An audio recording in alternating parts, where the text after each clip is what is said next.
Ronda Veritas Report.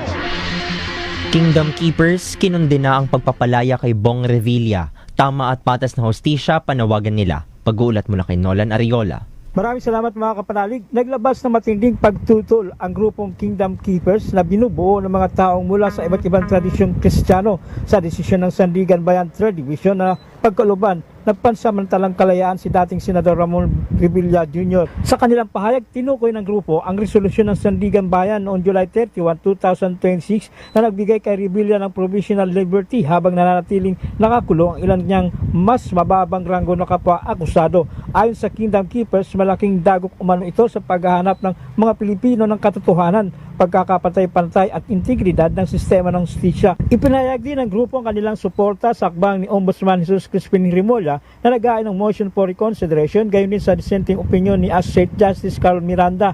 Kinuwestiyon ng grupo kung bakit pinagkaaluban ng pansamantalang kalayaan ng itinuring nilang pangunahing benepisyaryo habang nanatiling walang piyansa ang mga mas mababang ranggong akusado mula sa Department of Public Works and Highways. Nanawagan ng Kingdom Keepers sa publiko na ipagdasal at ipaglaban ang isang sistema ng hustisya na hindi nagpapadala sa kapangyarihan at impluensya at higit na nagpoprotekta sa mahina at naapi. Binigyan din nila na mahalagang panagutin ang sinumang sangkot sa katiwalian at tiyaking pantay ang pagpapatupad ng batas sa lahat anuman ang katayuan sa lipunan. Baliwala na ba ang batas?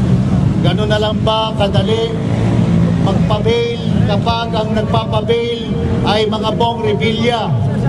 At natatakot kami, ang susunod na magpapabail dyan ay si Marcoleta, si Mike Defensor at si Jinggoy Estrada. Kapag yung mga yan ay pinakawalan nyo, pinabail ninyo, walang kwenta na po talaga ang justice system sa atin. Bumabaha sa Pilipinas dahil sa kanila. Huwag na po tayong maglokohan. Sa encyclical letter na Laudato Si ni Pope Francis, sinihimok ang mga mananampalataya na pangalagaan ng kapaligiran dahil tao rin ang nagiging biktima ng mga sakunang bunga ng pagkasira nito. Para sa Veritas 846, ang radyo ng simbahan, ako ang inyong kapanalig, Nolan Ariola, sumainyo ang katotohanan. Ronda Veritas Report. Bible study on the air.